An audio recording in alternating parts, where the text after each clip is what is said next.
Okay, so then I think we make a start. I know some people will be filtering into the room from the coffee break, but just to keep us on schedule, thank you so much for coming into what we think will be an extremely exciting event this afternoon.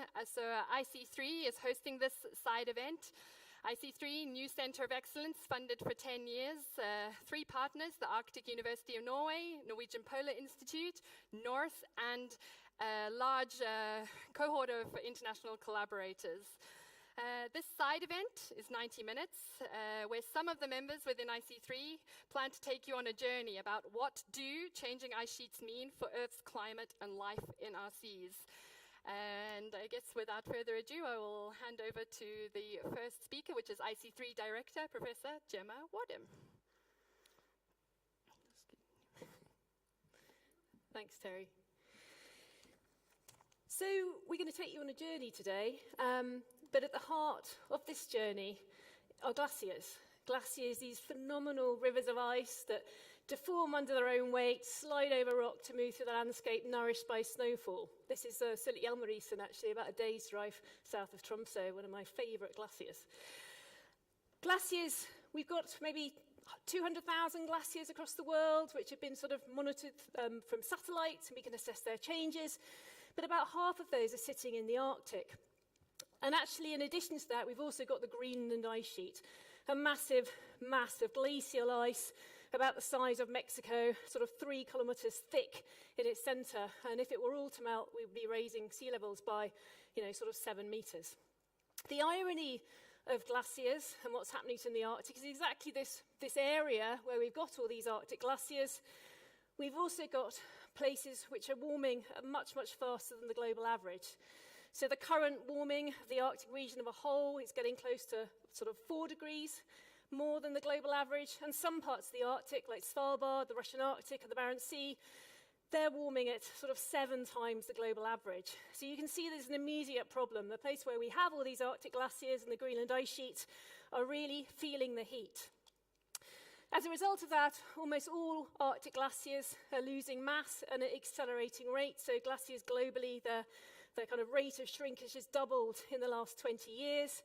And if you think just about the Greenland ice sheet, many researchers believe that the point where the shrinkage of that ice sheet reaches a point where it's sort of irreversible and actually self-perpetuating could be anything between 1 degree of globally average warming and 3 degrees of globally average warming, which is quite significant given we're heading for somewhere between 2.5 and 3 degrees.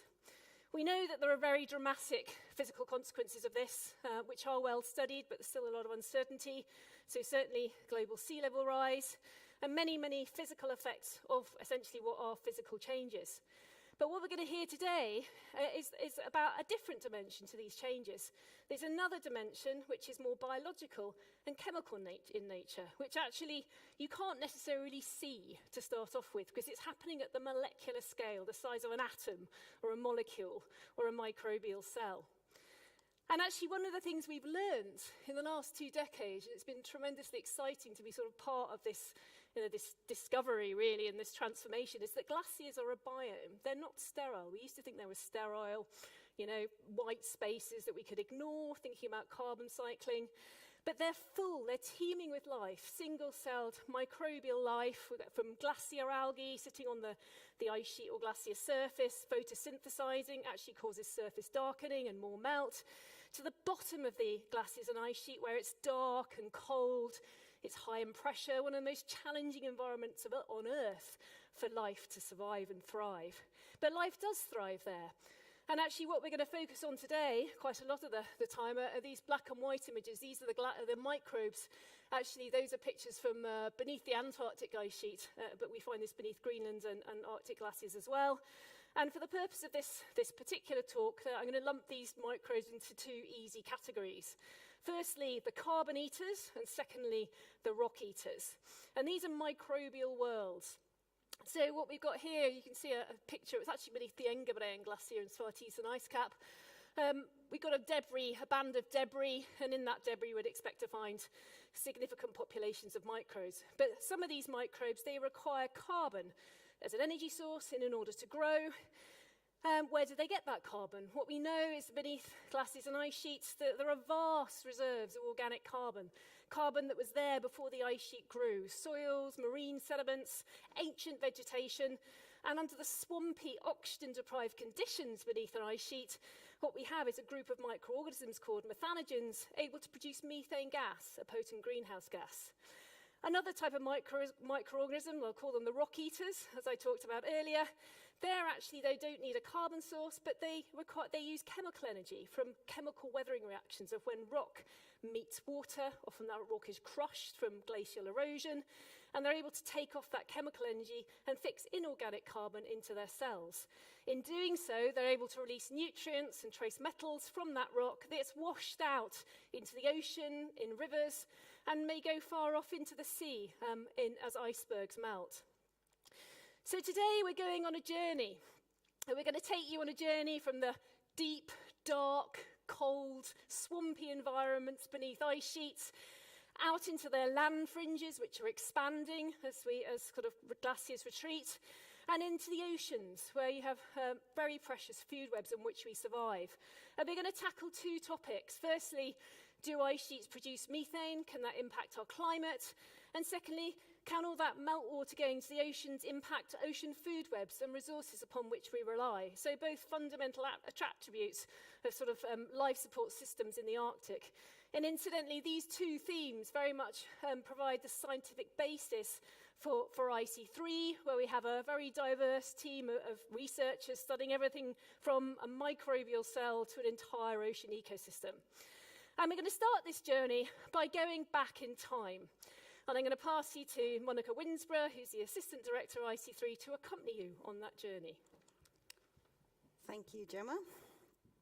So, where we're going back to is 20,000 years ago. And so that was the height of the last ice age. And at that time, much of the Arctic was covered in vast ice sheets. And so much of the fresh water on Earth was sort of bound up on land in these massive ice sheets that sea level was over 120 meters lower than it is today. And where we're standing now today in Tromsø was covered by approximately 1 kilometer of ice. And this was part of a huge ice sheet that stretched from Britain in the south to Svalbard in the north. And what we're going to do today is look at that ice sheet to see if we can see any clues as to what was happening to methane that was stored beneath this ice sheet. And where we're going specifically is to the Barents Sea, so north of where we are today. And there, this ice sheet was over 2 kilometers thick in places, covering the entire Barents Sea. And it was so thick that this ice sheet was resting on the sea floor in the Barents Sea there. And so we're going to go to there and see what we find, if we find any clues. And if we dive down to the bottom, the seafloor in the Barents Sea today, using an underwater robot, we can get images such as this. And what we're seeing here is that in many places across the Barents Sea today, the seafloor is leaking. And so you can see here, what we've got here is bubbles that are seeping out through the seafloor. These bubbles are being transported through the water column, and in some cases, they're transported right up to the sea surface, potentially reaching up into the atmosphere. And these bubbles contain methane in them. So across many places across the Barents Sea, the seafloor is leaking methane today. And also, this is another image of the seafloor in the Barents Sea. And so several places where we see these streams of methane bubbles leaking, we also see that the seafloor looks like this. And what this is a kind of map of the seafloor. So the different colors are showing you different water depths, which is telling you how deep the water is in this area. And in this area here, you can see that the seafloor is littered with these huge craters. So huge holes that have been carved into the bedrock of the seafloor there. And it's quite difficult to tell the scale of these by these kind of images from the bottom of the sea. But if you look in the top corner there, there's a scale bar showing you 1 kilometer. So many of these huge craters are up to 1 kilometer in width.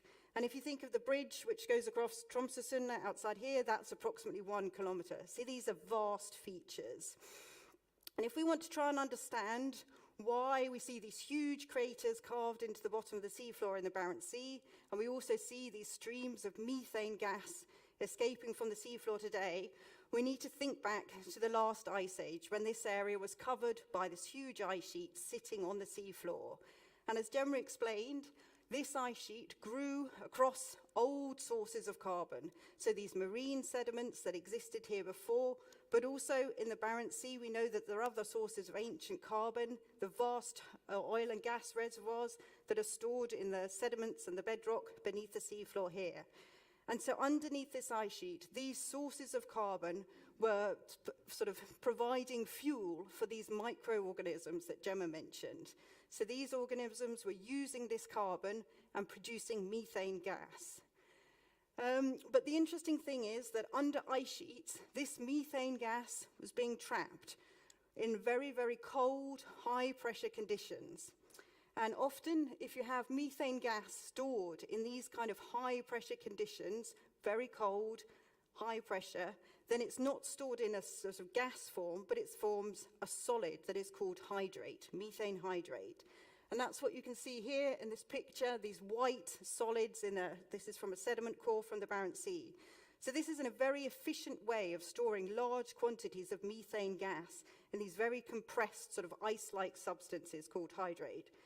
So when the ice sheet was covering the Barents Sea, we probably had extensive reservoirs of methane stored underneath that ice sheet in the sediments underneath there in the bedrock in this hydrate, this solid hydrate form.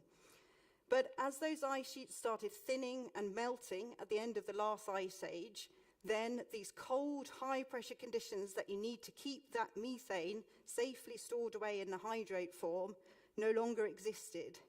And what we think happened is that you suddenly then had a release of this methane. It was no longer stable as hydrate, transformed into the gas form, and was expelled dramatically through the seafloor, carving out these vast craters. And we still see today remnants of that hydrate melting out and releasing that methane gas, which is what we still see today across the Barents Sea. So this here, what we've been talking about is methane gas. So we see evidence in the Barents Sea that as the ice sheet that used to exist there at the last ice age retreated, that you had large releases of methane gas. And methane is a very powerful greenhouse gas. So it lives shorter in the atmosphere than carbon dioxide, but over a 20-year period, it's 80 times more powerful warming potential than carbon dioxide. And there are several initiatives at the moment, including the Global Methane Pledge, which are looking to try to reduce anthropogenic methane gas emissions. But the big unknown is these types of initiatives are these natural sources of methane. And in particular, what we're interested in is trying to assess whether ice sheets and glaciers today could be sources of methane gas, such as we think they could have been in the past. So to investigate this further, I'm going to hand you over to my colleague in IC3, Guillaume. Thank you, Monica. All right. So yes, this is me. And then, so if we look at the Arctic today, then we can see that most glacial masses have retreated or are about to retreat onto land. And this is especially the case as well for the largest ice mass in the northern hemisphere, so the Greenland ice sheet, which we can see in the center right here. But what evidence do we have of what's actually going on beneath present-day ice sheet? So one way that we can look at this in terms of physical samples is to go back to the deep ice core campaigns that have been drilling through kilometers of ice, right? And here, this perhaps slightly busy image goes back to what Gemma was mentioning at the beginning of the talk, is wherever we managed to take back this material for deep down beneath the ice, as we've seen evidence of these ancient environment, all-carbon paleosoils. As well as, such as this study, where we care to look, as you might guess by now, methane gas.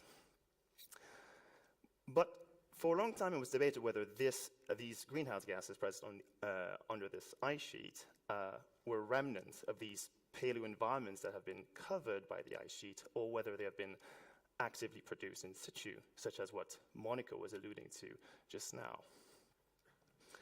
So let's zoom south just for a second to Antarctica. And there we know that have evidence for hundreds and hundreds of subglacial lakes that are currently present beneath this thick ice sheet. Some of them have been directly accessed, and in these lakes, again, what we found are ecosystems full of microorganisms cycling this ancient carbon, using this chemical energy, and as a byproduct, evidence for greenhouse gas release. But a question now is, are these subglacial world isolated from the rest of the Earth, or are they interacting with the global system? So let's leave the underworld for a second and go back to the surface. So here we're back in the Arctic, in this case in Iceland in late melt season, but really this glacier could be most glaciers in the Arctic. And what we can see here are cracks and crevasses. So locations where a few months prior you would have seen surface meltwater flowing onto the ice surface. But what happens on the surface of the ice is most of these cracks is actually where surface meltwater would actually find its way inside the glacial system, going in looking like this, but coming out looking something like that. So some of you might notice a slightly color difference here. And that's because in those glacial systems, there's a lot of connection between what's happening at the surface and what's happening beneath, whereas most surface meltwater will enter the glacier system, mix with whatever material and sediment is present beneath the ice, and being exported at the glacial front. And now you're probably seeing where I'm going with this. So what happens when we start looking at what's in this meltwater, such as we did in southwest Greenland here, is again, evidence, or actually not just evidence, but the presence of elevated methane concentrations. So this orange figure, for example, is a representation of this methane concentration. So this is a time series over the Greenland summer. And what we can see is not only it is elevated methane, but we can see changes, so pulses and peaks in this concentration. And this is reflecting this melting behavior of the glacier. So as different input of this surface meltwater enters the system, it seems to be exporting more or less of these subglacial methane reserves. So then how widespread is this phenomenon? Is it just a few evidence in single locations? So if we look at Greenland from space this time, so this is an image taken from the Sentinel-5B satellite, which is monitoring methane concentrations in the atmosphere, and look around the Greenland ice sheet, you can see some red dots that may appear as hotspots of methane. I say may and suggest because this data hasn't really been validated or published in scientific papers in terms of ice sheet release, but that's certainly something that we are aiming to look at into more details in the future. What is certain, however, is that as scientists are starting to look at different ice masses in the Arctic, they have seen similar things in glacial meltwater, so high methane concentration coming from glaciers in Svalbard, in Iceland, and in the northern hemisphere, in the Canadian and US Arctic, which suggests that this phenomenon might be widespread throughout the Arctic. So, knowing that glaciers might be greenhouse gas emitters doesn't change the overall concentrations of methane in the atmosphere, that we already know what it was. However, what it suggests is there's probably a portion of these natural methane emission sources that have been misattributed to other sources. And our question is, how much of this portion is due to glacial melt? And at the present, it's very difficult to answer that question. But perhaps more importantly, is the question is how will these emissions change in the future as more and more ice melts due to global warming? And will we see a similar scaling in emissions? But our journey today is more about just water and gas. And as this meltwater leaves the ice and gases are being emitted to the atmosphere, there's a lot of material that is retained within this meltwater. And to tell you more about this, I will welcome my colleague, Sarah, on the floor. Thank you. Thank you very much, Guillaume. And yes, there's me. I'm here and I'm going to talk to you about how glacial meltwater is more than just water. These are 3 different photos from when we've been on field work, and you can see the colour of the water is very, very different. You've got your super chocolatey milkshakes from in Svalbard, and then the more milkier mainland Norway, and then one from the Himalayas, which is almost clear, a tiny tint. And it's this meltwater that's coming out from the subglacial zone and exported downstream that contains different elements, either dissolved or particulate, composed of the bedrock that it's been provided by. And glaciers do this because they're one of the most intensive erosive forces of the planet. The products from erosion are both dissolved and particulate rock, and these vary depending on the rock type. Glaciers can provide elements for life. These elements are flushed out downstream to progressial landscapes, and they can either be beneficial, such as iron and phosphorus, supporting progressial landscape plants, and also fjord systems. However, some rocks, such as certain shales, can contain high concentrations of cadmium or lead, and these elements are toxic. The sediments are extremely reactive, and they weather as they're transported downstream. This highlights questions about deglaciating landscapes, but also, what are we going to do with all this waste glacial flour? Is it a waste? It builds up and behind hydropower stations in reservoirs and has to be regularly dredged. And it fills in harbours up here in the Arctic and is also a problem. One potential use that people are currently using it for is using it to make concrete, which actually emits carbon dioxide when we're building new structures. However, my past research was looking at whether we could use glacial flour as a source of nutrients for crops. And it worked. We grew wheat and soybean crops, and it acted as a source of potassium and phosphorus, and also moderated the pH in the soil and was beneficial for microorganisms. However, for certain rocks, such as the crops we grew with Himalayan sediments from metamorphic and sedimentary bedrock, they contained pretty high arsenic concentrations. So it involves making sure that we're checking the geology before we're embarking on this. Which brings the question, is glacial flour a toxin or a treat? And what's going to happen when we have expanding progressial landscapes following deglaciation? Is it going to be a place where we get negative effects and unhappy crops, toxic crops, poor diet, and unsustainable farming? Or is it somewhere where we get a more beneficial crop because the geology gives us that through phosphorus and potassium? And the most important thing to remember is that these dissolved elements and sedimentary elements run off into rivers. They don't just sit in the proglacial zone. And they travel into fjords and downstream into oceans and seas, which is where I link in next to the next speaker, who is Kate Hendry, bringing on about fjords. Thank you. That's okay. Great, so it was brilliantly introduced by Sarah. Glacial meltwater contains a cocktail of nutrients and other elements and pollutants in both dissolved and particulate form. And glacial meltwater can be a source of nutrients through either these direct inputs or also indirectly, because the meltwater can change the physical structure of the coastal water.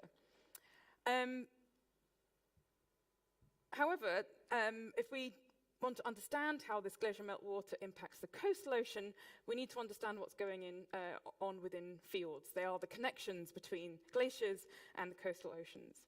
And as I'll talk about, fjords are complicated environments, they're multidimensional, and so we need to have a really multi-pronged approach to understand biogeochemical cycling within them.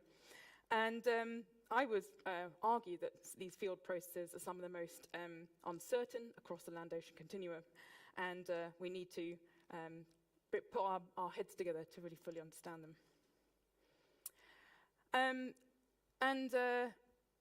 So field processes, as I say, are some of the most uncertain, and I think the question that we need to try and answer is whether they are conduits of these nutrients and elements and pollutants, or whether they can trap them.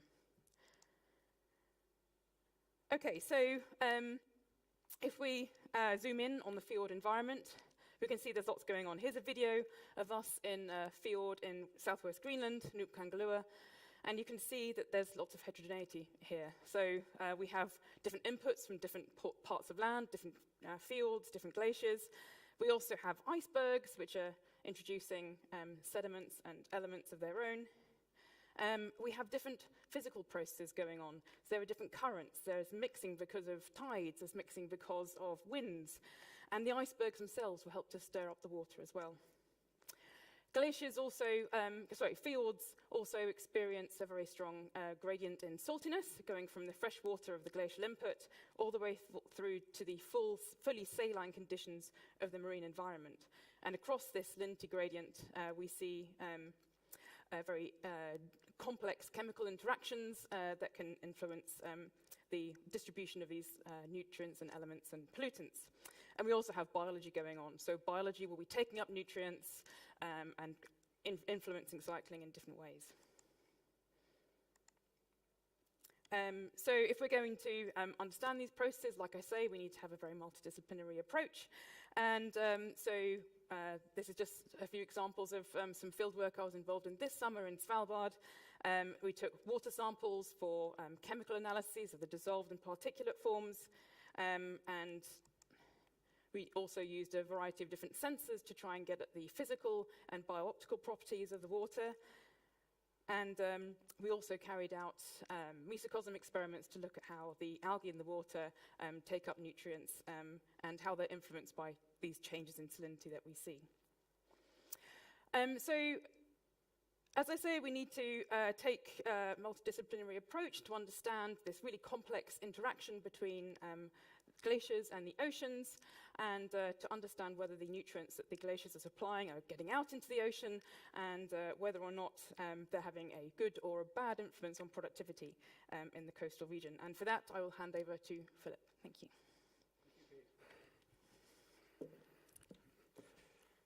Yes, so phytoplankton production forms the basis of life in the sea.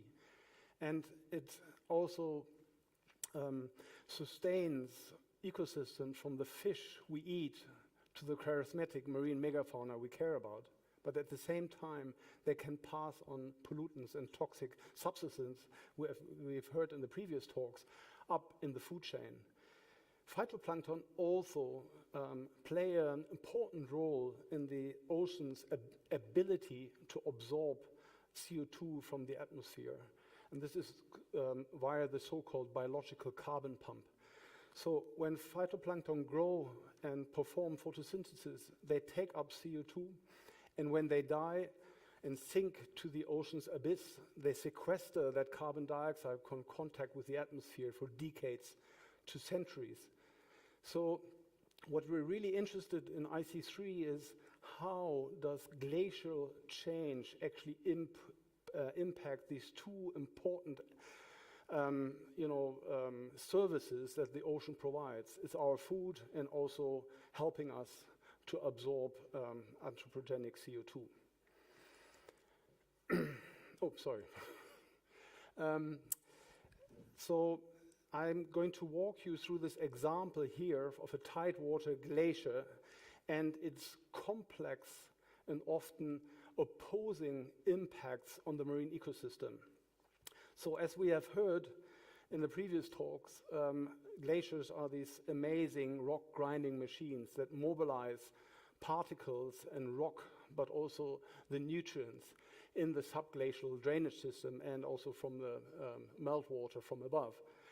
And then this, in the case of the tidewater glaciers, this meltwater enters the fjord at the base of the glacier and rises as this upwelling plume and actually entrains many times a volume of deep, nutrient-rich fjord waters.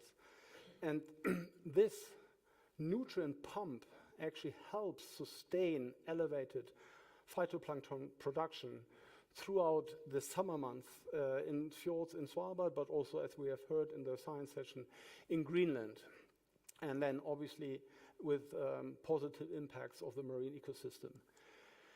But there is also a balance, because at the same time there is a lot of turbidity. These brown plumes in front of the glaciers block out the light that phytoplankton need to perform photosynthesis. So what we're really interested in is where the sweet spot is between these antagonistic factors. But these brown plumes are also hotspots for marine mammals and surface-feeding birds that actually frequently visit these areas to feed. And this is because this nutrient pump doesn't only bring up nutrients, but also zooplankton to the surface, where they're then a very easy meal for surface-feeding birds, but also polar cod that congregate in these areas, which are the preferred diet of many of the Arctic seal species. So, of course, these are kind of climate refugia for a lot of Arctic endemic species that are losing a lot of its habitat, like sea ice, for example, which is rapidly disappearing from many fjords in the Arctic. But also, as we've heard in Sarah's talk, these rocks can mobilize toxic substances such as mercury that then carry the risk of biomagnification in the food chain, because these toxins bioaccumulate at the top of the food chain. So some fish species have concerns of high for human consumption because of the high levels of mercury, but also they accumulate in the top predators in the Arctic system, like the polar bear, and this is, of course, a conservation issue. So as we are transitioning this tidewater glaciers onto land as a result of climate change, that will strongly alter how the whole dynamics of the fjord will happen. So the nutrient pump and the zooplankton elevator will shut down once these marine terminating glaciers have retreated to land, and you have instead meltwater rivers entering the fjord at the surface. And that is, of course, of concern, because it might diminish the productivity of these fjord systems, but also reduce these climate refugia for Arctic marine endemic species, which obviously has then consequences for local fisheries, tourism in these systems. So with this, I give the work back to Terry to start the panel discussion. Thank you. Thank you, Philip. Am I on? Yeah.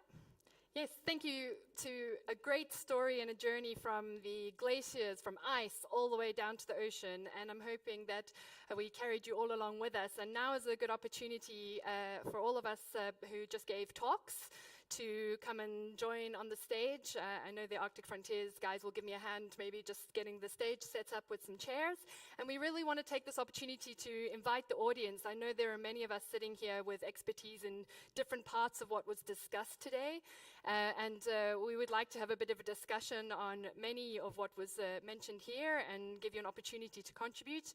And also just to say, IC3 was just started only 6 months ago. We have 10 years worth of funding, and you can find more about us online on our new fancy website. But Gemma, Monica, Philip, Sarah, Guillaume, Kate, if you would like to come and have a seat. And I'm just looking out to the audience. If anybody has a question, or if you want to ponder some questions, maybe I can pick one to start, or just raise your hand and my fine assistant will come over to you. If you want to ask anything, all the way from glacier and ice down to the ecosystems, maybe I, being a polar biologist myself, maybe I can start with one question. I'm really interested in a bit of you mentioned, one to do with the potential pollutant accumulation, and then also what does that mean for downstream when eventually these things either get trapped in the fjords or end up in the ocean in terms of do we need to be worried about that when we're eating fish from the fjords? And maybe maybe Sarah, you can start, and then over to Philip. We have a microphone here, Guillaume. What is your question? Do we need to be worried about Do we need to be worried about any of these pollutants that we mentioned, or any of the... I think the levels are actually quite unknown, particularly of mercury export and other metals. They're not that well known what's being exported. However, if things are in high levels, then that probably is something to investigate and look at. I don't know, Philip, if you add more. Yes, I think there's still a lot unknown. We know from measurements from the Greenland ice sheet that there can be extremely or very high mercury concentrations in glacial rivers. So then the question is, of course, how much of that ends up in the marine food web. But we do know that certain... Well, actually, we do not know that well, but we are, of course, what's interesting is to map out areas where there is a high potential for heavy metal runoff into fjord systems, because that is, of course, then interesting, because these areas are then more prone for bioaccumulation, biomagnification of these heavy metals in the marine food chain. And for example, in Norway, there's a catch limit for halibut of 2 meters and larger, because these top trophic levels accumulate a lot of heavy metals over their lifetime. And there are some interesting patterns. There's been a recent report by the Institute of Marine Research on mercury levels in Atlantic halibut along the Norwegian coast. And there are certain areas which kind of stick out, and we've heard also from the brosme, which the fish you mentioned. The tusk, where you have runoff from certain glacial systems, and you actually see it in the fish to the extent that it's actually not recommended to fish and sell these fish from these particular location. And then for the Greenland halibut, we don't really know, as far as I understand, why the mercury levels are so high in Atlantic halibut in certain locations. And I think there's much more that we need to learn, how that maybe links to the actual geology in that area and the runoff from land, and how that maybe actually reflects in the food web. Thanks, Philip. Long answer. I'm just looking in the audience to see if there was anyone wanted to ask anything related to that conversation so far. Just raise your hand, or anyone in the panel want to make any more? No, maybe then I can bring up another question about the Arctic, seeing as we're here in Arctic frontiers. And we know that the Arctic is a hotspot. In terms of ice sheet and glacial retreat, do we need to be worried? Maybe, Gemma, can I pass that question to you? Oh, I've got 2 microphones. Yeah, no, absolutely. I mean, that's the short answer to the question. And we know the Arctic is really feeling the brunt of kind of climate warming at the moment. And, you know, we have a large amount of ice sitting at the poles, and I spoke about some of it earlier. And I think, you know, the further we go into the future, the greater the difference it makes in terms of what we do, actually. So even if we kind of stopped or kept globally average warming to 1.5 degrees, we could still lose a very large fraction of our glaciers worldwide. Beyond that, you know, what we do with our future emission trajectories makes a huge difference for, you know, whether we keep or lose most of our glaciers. And I think one of the biggest concerns is the Greenland ice sheet, because of the very large amount of sea level locked up in that ice sheet. And, you know, I know quite a number of scientists are afraid of us approaching a point where, you know, we're hitting a sort of a runaway train type effect, where, you know, we're looking at irreversible and self-perpetuating loss. And all of these things have as we were talking about today, they will ricochet across, you know, of course, this sea level change, and that's very dramatic. But in the Arctic, there's very fundamental impacts on resources on which we rely that could become really challenging in the future. Thank you, Gemma. Has anybody got anything? Yeah, great. I could add to that just quickly. Yeah, go for it, Kate, while we're heading in your direction. So just another point about the rates of change is, you know, I talked about how complicated some of these processes are that we need to try and understand, but we don't even have a baseline for what's going on. And, you know, at this point, we don't, it's already a system in change. So how can we even sort of start to have any sort of calibration as to what's going to happen in the future? Because we don't have that baseline for a lot of these more complicated issues. Yeah, thanks, Kate. Okay, so my name is Lars Henrik Smedström. I'm from the Bjerknes Center in Bergen, who's doing some climate research too. And first, I would like to congratulate you on a very interesting and impressive Center of Excellence. And I understand that there's a lot of biogeochemistry around these glaciers that is basically unknown. So a lot of the activity you plan is to just basically understand what's going on with these with the melting cryosphere, which is very important. But then I also, along the same lines that you brought up now, I mean, to what extent did you promise to deliver, predictions about the Greenland ice sheet, or, circulation in the fjords, or inflow of more Atlantic water? Or is this something you might want to cooperate with somebody else in Norway on in the next coming years? Yeah, maybe I can take that. No, thanks, Lars. That's a really good question. I think we can't do everything ourselves, and for us, the kind of the physical changes and the climate dynamics and the feedbacks and relationships between glacier change and climate, we're not so much going after them in terms of trying to model them and predict them. What we're interested in is actually studying the kind of cascading downstream consequences within the biological and chemical system. What that means in reality is that we will need to rely on collaborations with others, as you were perhaps just intimating, to help us understand the physical drivers on the system.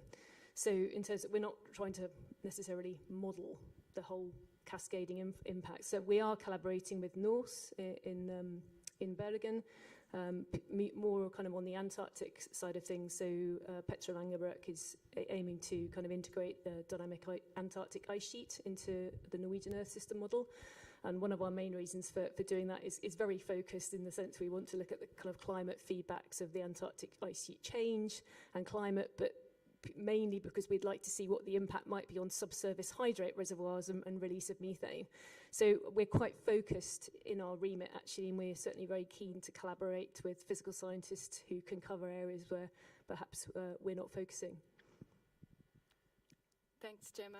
Did anyone have anything else on that comment in the audience? I'm just looking around. Any questions related to anything else so far? I mean, for me, I was super interested in seeing the methane bubbles that, Monica, you showed on your video, and the fact that we can look back into the past to maybe answer some things that we're trying to know about what's going to happen in the future. But we also alluded there, Kate, that we don't have this baseline in a lot of these questions. But I'm just wondering, maybe Guillaume or Monica, you could talk a little bit to, do we know if there's going to be a lot of methane released from underneath these glaciers?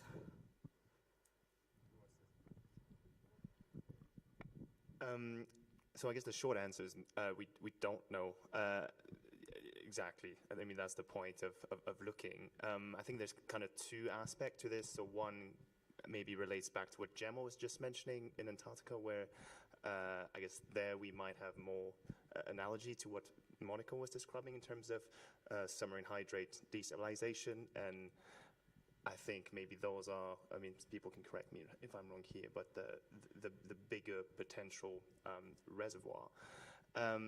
But whether or not these are also existing, for example, beneath the Greenland ice sheet today, this really depends on the subglacial environments there. So there's still a lot of debate on how much sediments, for example, there is present beneath the ice sheet. So that's something that maybe not us, but colleagues are also trying to look at. We also have, as part of the center, so more direct access or drilling towards the bed of the ice, to the bed of the ice, which hopefully we can look at actual reserves or concentrations there more directly.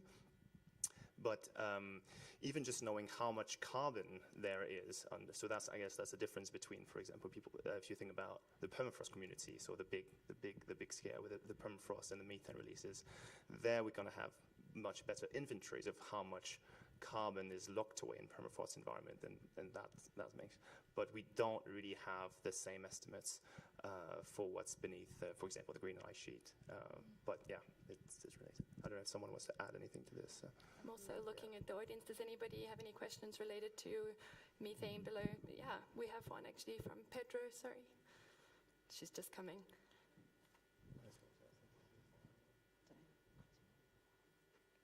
I have a question. I wonder if you guys have a clue about this. I mean, when the methane is released to the seawater, can it be oxidized while it is in the seawater? Because I wonder if this can have a major impact, for example, on the ocean pH.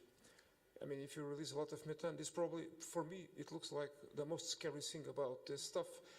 The temperature increase is scary, but for me, it's even more scary. The idea that the ocean can actually become more or less more acidic than it's predicted based on current understanding. Yeah, very interesting question, and that's one of the big uncertainties about the work that we've been doing on these vast craters, because a vast amount of that methane that is being released today is probably being oxidized in the water column, so isn't being able to reach the atmosphere likely.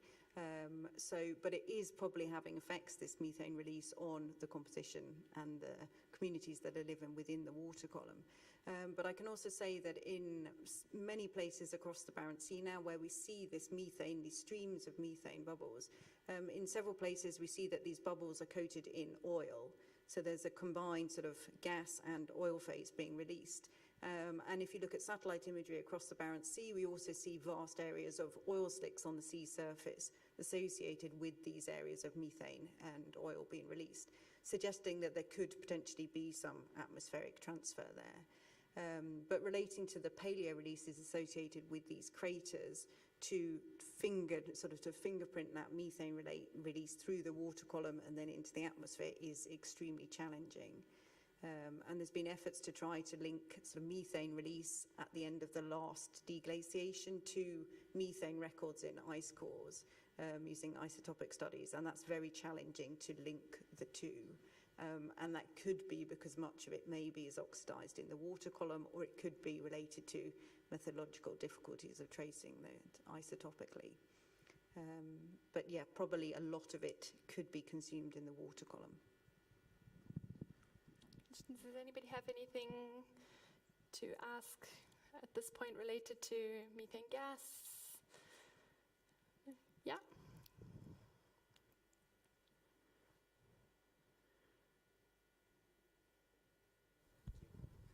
My name is Leo, also working at the University of Tromsø. I was just wondering, you mentioned drilling through ice sheets to constrain the carbon inventory beneath these ice sheets. Can you maybe say a few sentences about where you plan to drill, if it's already planned? Is it going to be Antarctica or Greenland or both? And how would you be able to upscale those point samples to the whole ice sheet? What are the plans for that? Thank you. Gemma, maybe you can give a... It's coming. It's arrived. There we are. Thanks, Leo. That's a great question. I mean, it's a huge challenge. We're looking at something the size of an ice sheet, and covering that is really difficult. So, I mean, we have drilled. We were drilling through IC3 last summer in Western Greenland, and part of that is developing a sort of a clean drill that can go kilometres deep through the ice sheet. So they got over 1,000 metres beneath the ice sheet, and we can't answer all the questions just by drilling alone. Like there's two parts to the uncertainty in terms of the carbon beneath the glacier or the ice sheets. Firstly, how thick is the sediment? And secondly, how much carbon is in it? And actually got a third question, what is that carbon and how reactive is it? So there's three quite complicated questions. So in terms of the thickness of the sediment is is one of our primary goals at the moment, and we're doing that through sort of geophysics from the surface in Greenland. I mean, in Antarctica there's quite a lot of airborne geophysical data, gravity, magnetic data that also helps. So I mean that's more the matter point.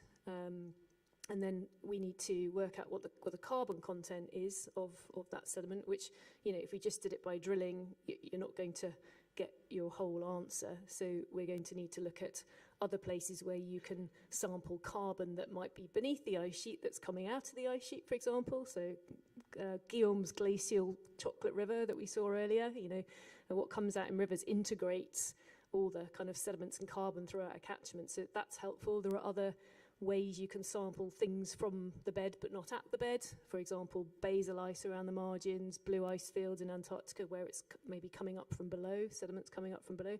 But what it will require almost certainly is kind of collaboration with scientists working in different sectors of these ice sheets. For IC3, we can't cover the entirety of both ice sheets because it's going to be really important to be able to collaborate with, particularly in Antarctica, scientists with bases all the way round the ice sheet, and equally in Greenland, scientists who are working in different sectors of Greenland. And in Greenland, it's like to be very different. In the sort of north-northeast, you've potentially got quite a lot of geothermal activity and thermogenic processes. And as Monica was talking about, oil slicks you can see on the seabed. In southwest Greenland, we see sort of paleosols. So it's quite a different type of carbon. And then it's sort of interpolate between the points we have, so we'll probably be using sort of more geostatistical methods to look at sort of probability and what's happening where. So it's a very long answer to a short question, but hopefully it's helpful. Does anyone want to add anything?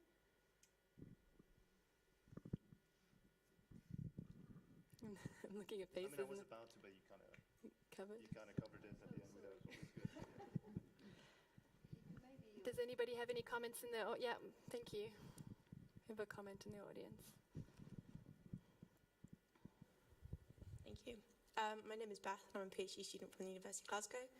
I think it was Kate that mentioned very briefly about some microcosms where you're looking at the impacts of salinity on microalgae. I was wondering if you could just elaborate on that a little bit. Absolutely, sure. So one of the things we wanted to look at in particular was... two things. Firstly, the fluxes of nutrients that cycle through the algae, through the biology, so that was one thing. But also a bigger picture question of how sensitive these algae are to changes in conditions, in particular in salinity conditions. So what we did is we set up a whole lot of mesocosms, so they were little bags, and the bags were made of a semi-permeable membrane, and within them we collected a whole load of river algae, and placed them within these bags and put those bags in a frame, and then essentially put the frame down in different bits of the fjord at different salinity conditions. So those semi-permeable membranes meant the algae couldn't get out, but nutrients could get in, so they had enough to grow, and so we could essentially then keep track of the nutrients that were being used by them, and keep track of the pigments they were producing, and dissolved organic compounds and so on. So we measured a whole lot of different parameters, and then basically saw how that changed as they were moved around from place to place. So that was the idea. Thanks, Kate. Anything? Yeah.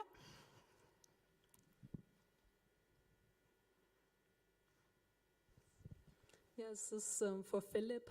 I was just interested what the approach will be to study the phytoplankton and trying to disentangle of which of these sometimes contrasting factors has a stronger effect, or what the end result will be.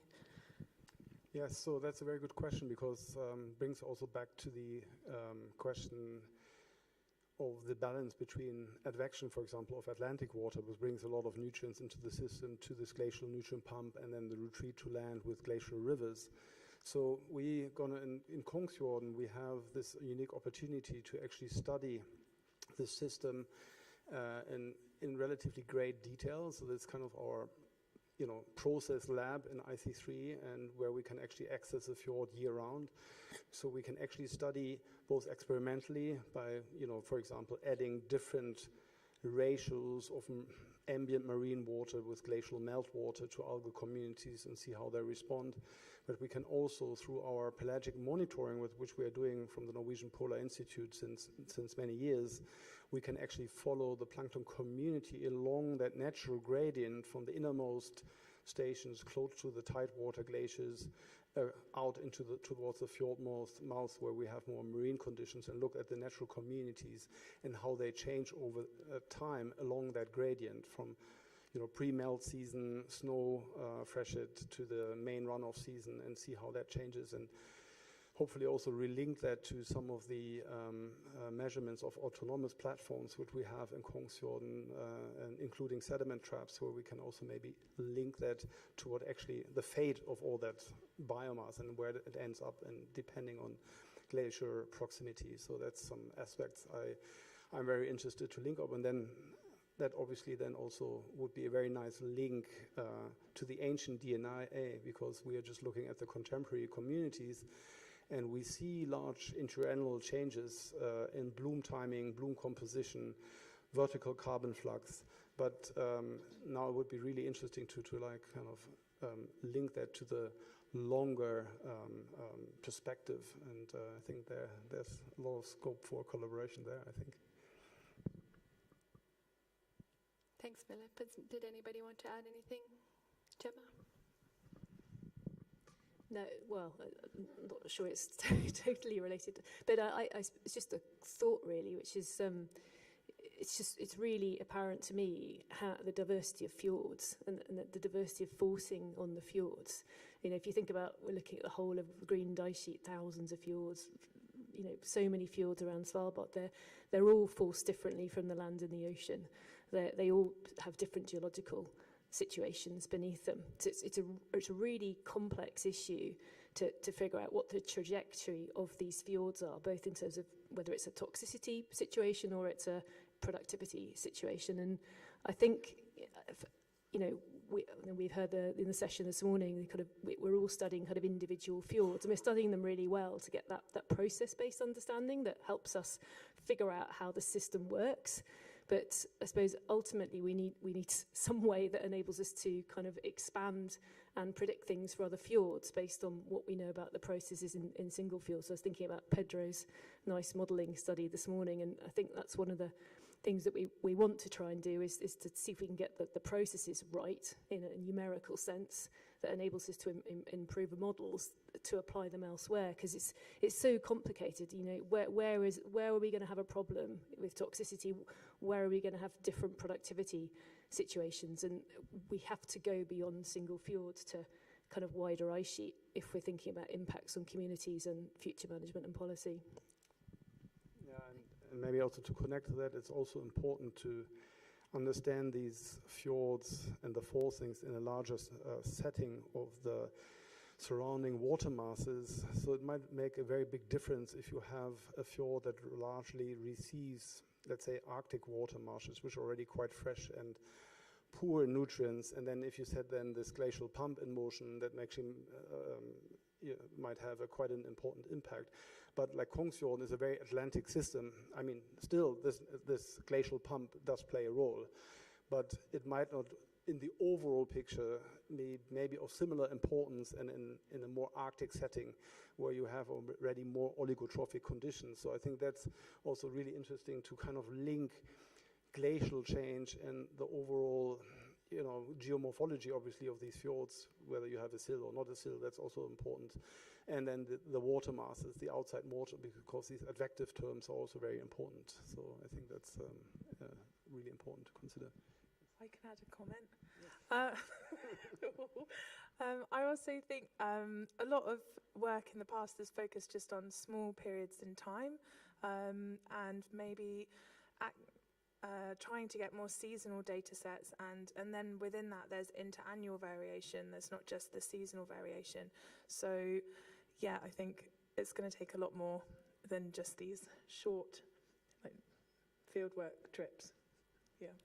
Thank you, Sarah. Yeah, and so as you've alluded to, fjord systems are very complicated and need very many disciplines to work within those fjords to answer these questions. But IC3 has this funding for 10 years and is trying to fill this major gap in understanding what ice sheet change and how that affects the global carbon cycle. And it's a big question, and I guess we have many research units trying to do that. But how, I mean, maybe Gemma, I can come to you, but how's the best approach? Is it these small processes on a larger scale? How do we plan to do that? Sorry, Gemma. Thank you so much, Terry. No, I mean, it's a great question. It's a multi-scale problem, both in time and space. And so, in some ways, I guess our approach is we have 10 years, and actually just going back to Sarah's point, that actually enables us to track processes and changes in places that may vary between seasons and between years, and to actually get that process data that might be missing if you just go for a couple of weeks in one season. So that's just I guess a comment on the last thing. But no, I mean I guess our approach really is working from ice to ocean. So not thinking of any one part of the system in isolation, and managing to link researchers across disciplines, across domains, and thinking about what's changing both in the Arctic and the Antarctic with ice sheets and glaciers as a single system.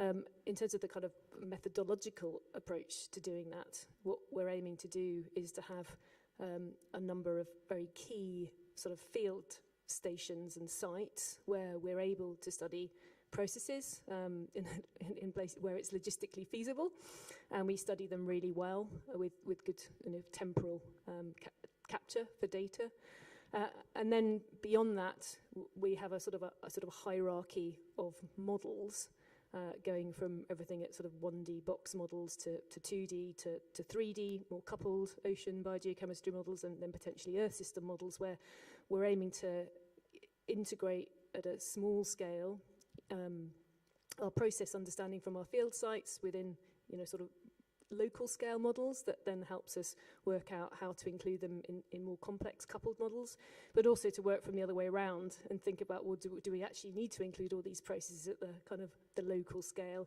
in order to get the kind of the grand answers of the question at the end of the day. So it's very much focusing on field sites where we know we can working out of sort of Norwegian logistical capability, and then using a kind of very much a coupled data modelling approach such that we can incorporate processes and improve representation in models, and then working up the scale from local to regional to global.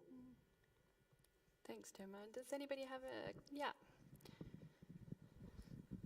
Seems to be time. So I guess the big question you're trying to answer is what happens when the cryosphere is melting back, and that's a good question, right? But then, so in this Nansen legacy, we had this space for time concept, and I think this is a little bit inspired by your visit to the Sognefjord, right? So of course, the Norwegian fjords are just places where the cryosphere retracted 8,000 years ago. So to what extent will you use analogues from Norwegian fjords in building your understanding of what will happen in the future in Greenland or Svalbard?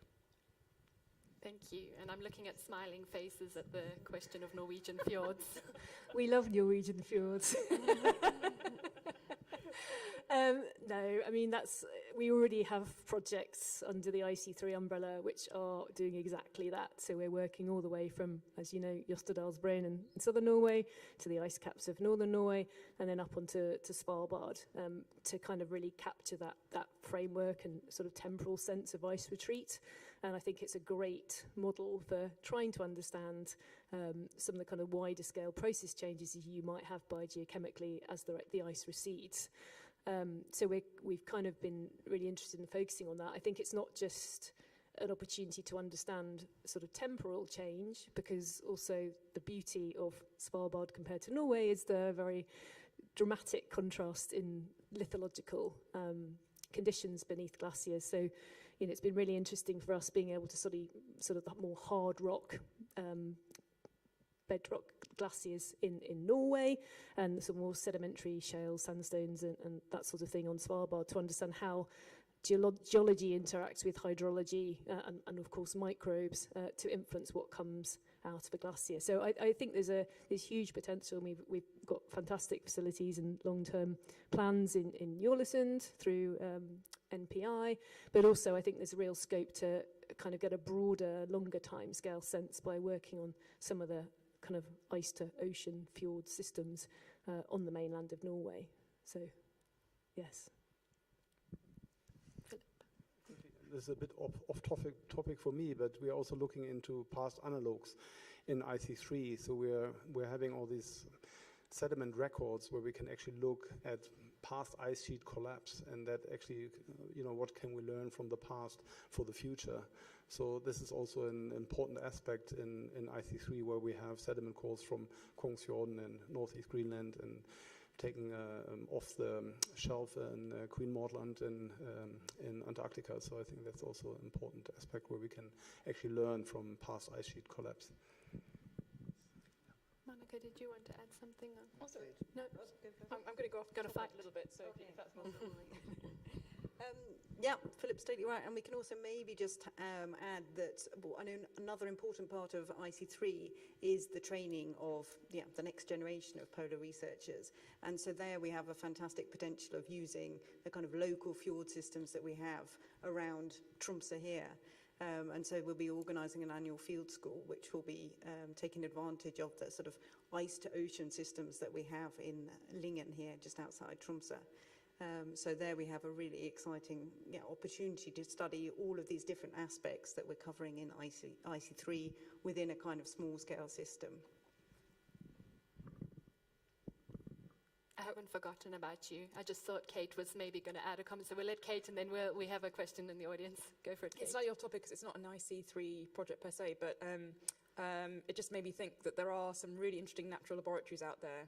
Thinking about lithology in particular, I'm a project partner on a different project led by Belgian colleagues from around different institutes in Belgium, looking at what's going on within fields around Iceland. So Iceland is very different lithology. It's very new, it's very young, it's basaltic, the rocks are very reactive.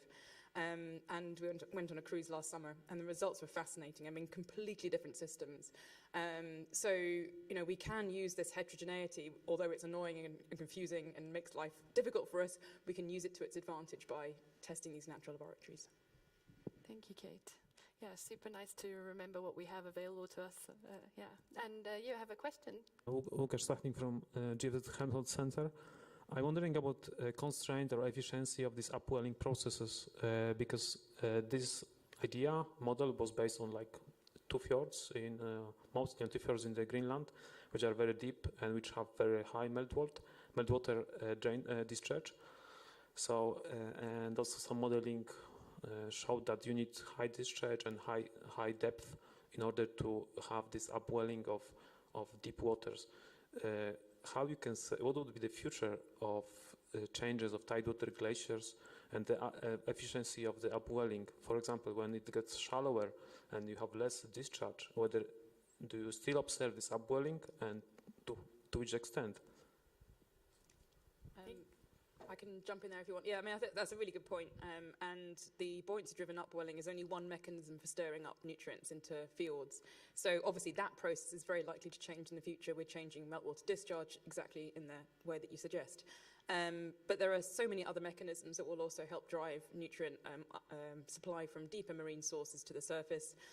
So, there's going to be tidal pumping, for example. That's just going to carry on. The moon's not going to go away, hopefully.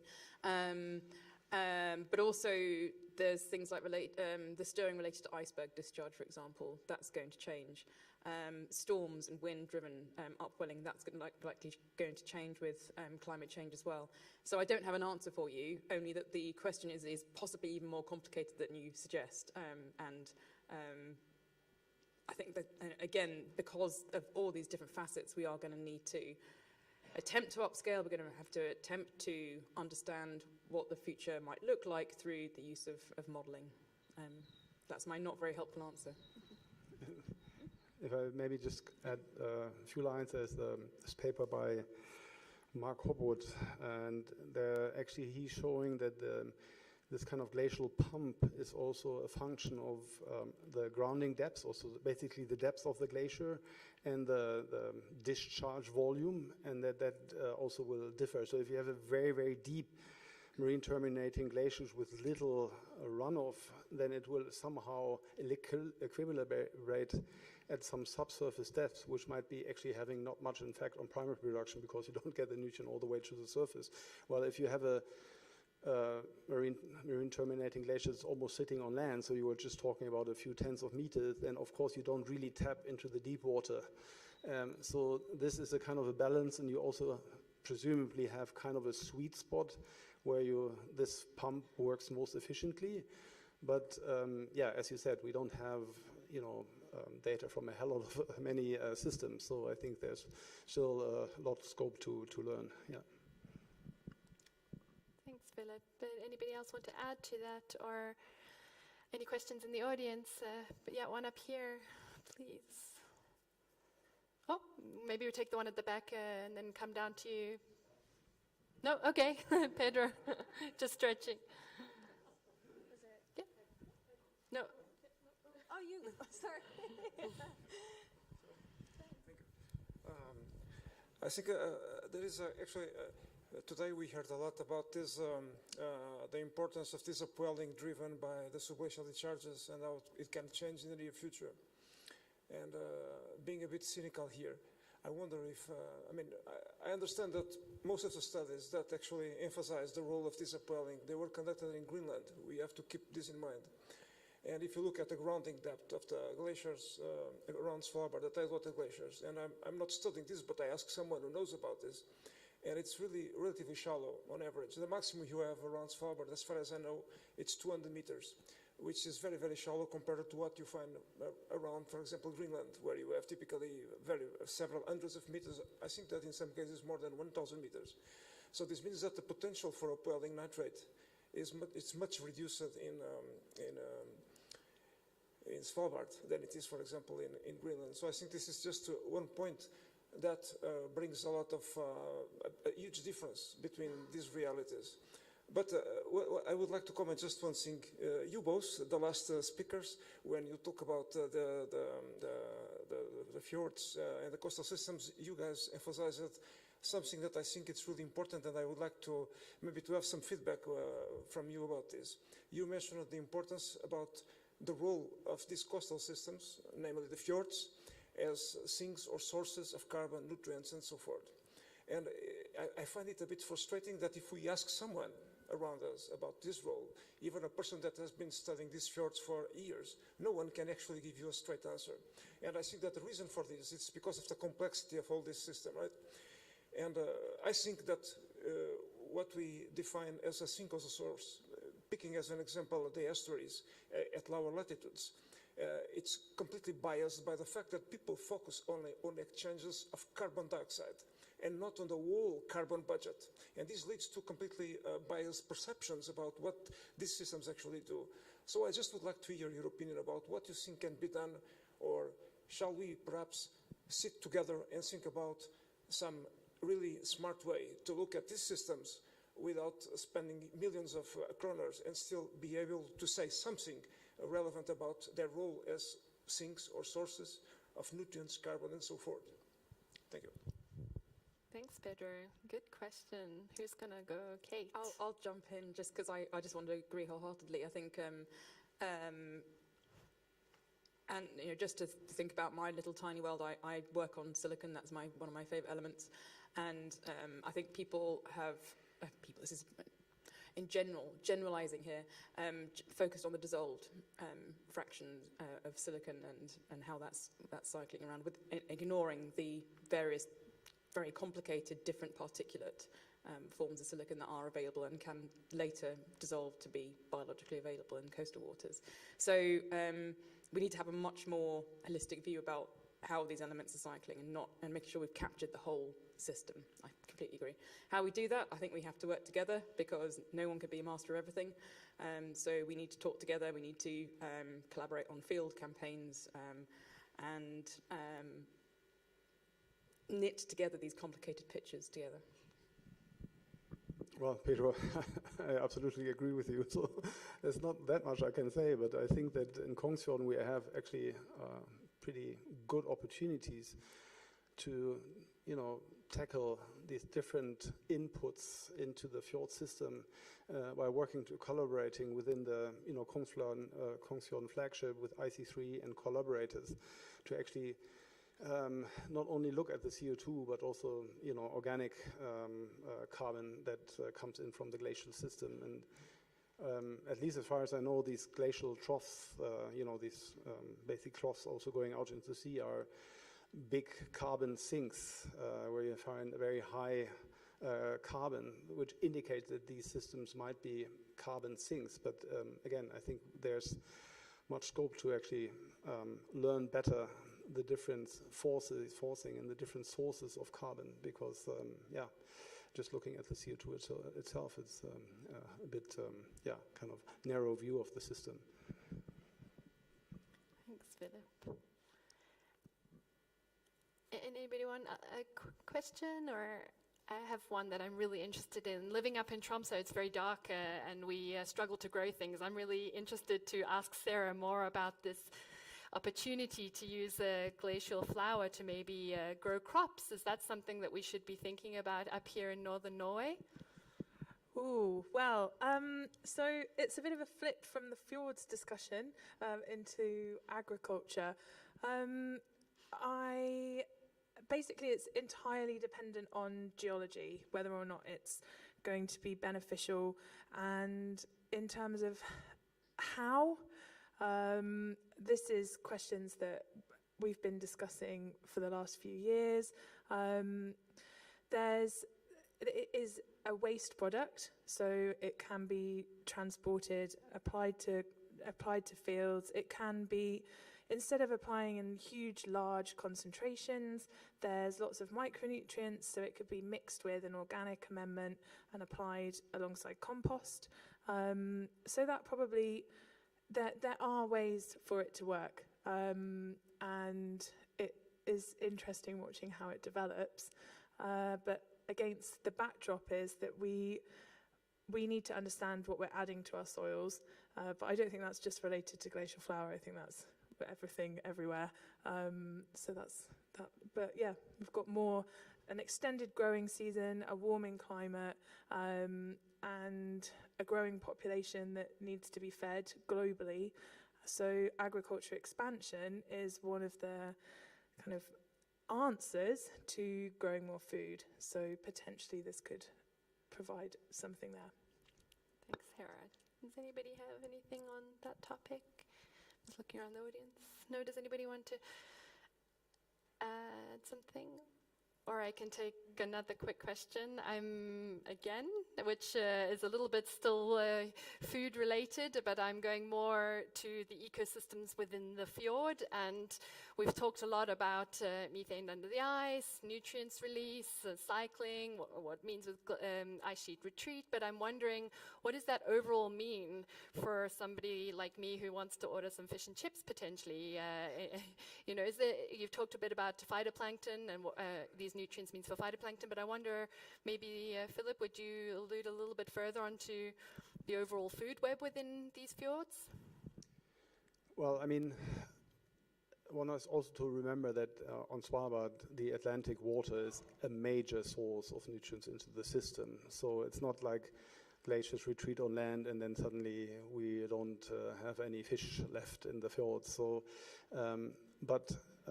nevertheless, I mean, there is, first of all, as we already discussed, depending on the bedrock geology, there might be a lot of heavy metals being released now with this accelerated melting that then might accumulate up in the food chain. And I talked about the Atlantic halibut, but as we've heard before, Greenland halibut is a big fisheries in Greenland, so that could be a concern if you get more of these toxic metals into the food web. And the other thing is, of course, that in systems where you might not have this Atlantic highway carrying a lot of nutrients, and then you kind of shut down the nutrient pump and instead have this kind of surface layer on top, very oligotrophic surface layer on top, that might then actually have a negative impact on particular fjords which local communities depend upon, and that then might have quite a substantial impact on those local communities. And so I mean, it depends a little bit on the system you're looking at. Thanks, Philip. Okay. So another thing that we need to keep in mind is that it's not per se only the supply of nutrients that we're worried about. It's also which nutrients are being supplied and the balance of the different nutrients. So I'll take you to a wholly different place. I'm going to Antarctica now. but off the West Antarctic Peninsula, because of the changes in the structure of the water column related to all sorts of complicated things like sea ice and wind and so on. We're actually getting a change in phytoplankton community structure away from, in some regions, away from diatom dominated to other forms of phytoplankton that are generally organic walled. And because of these changes in phytoplankton structure, that has knock-on effects up the food chain as well. So, we know that these similar equivalent sort of changes are going on in the Arctic. So it's not necessarily the total amount of productivity that we can only focus on, but also who's doing it and what does that mean in terms of what other things need to eat. Thanks, Kate. So we're getting towards the end. I want to make sure that anyone who's sitting in the audience who has a pressing question related to anything we've discussed has an opportunity to ask it. Just looking around for any hands. But then I wonder if we can have a final question, which is, we've talked a lot about the effects of ice sheet change here, but I wonder what's the most relevant aspect we should be thinking of in the short-term frame if we're thinking about what policymakers might be interested in. And I'm just looking at anyone who smiles at me who might want to take this. Gemma, you smiled. It's a very subtle smile. Well, I actually might pass to Philip. But, I mean, it's a question of the things we know are happening and the things that we're not quite sure are happening and at what rate. So, the things we know are happening are the retreat of glaciers, the landward march, and, the potential implications of that on kind of everything from small phytoplankton all the way up to fish. And we see really clear evidence for that. If you go around Greenland, you see, it's like Laurence Meyer was saying earlier from the Greenland Institute of Natural Resources. If you go to the fjords where you've got marine terminating glaciers, you tend to find good catches of halibut. If you go to the ones where you've got land terminating glaciers, i.e. the glaciers retreat to the land, you don't really have very good catches of halibut. So for me, like the evidence is fairly clear. What we don't know, as I was saying earlier, is this is playing out on a local scale and is a kind of a multi-dimensional problem of physical, biological and chemical processes. But I suppose the next step, and I think that's what makes it policy relevant, is it's kind of intersecting with something that we rely on in terms of food, and it's changing because of the kind of climate-driven retreat of glaciers. And I'm going to pass to Philip because he's a much better person to talk about this than me. You're absolutely right, Gemma, but there's also another aspect to it. It's not necessarily only the food from the sea, but also it's about conservation, because if we're losing these climate refugia, as I call them, these glacial bays, which provide, as I mentioned, feeding hotspot for Arctic endemic species, resting. I mean, this glacial ice is also a resting platform for certain, bearded seals, for example. So if these glaciers retreat onto land, this habitat is lost. So it also has implications for Arctic endemic species which have no place to run, right?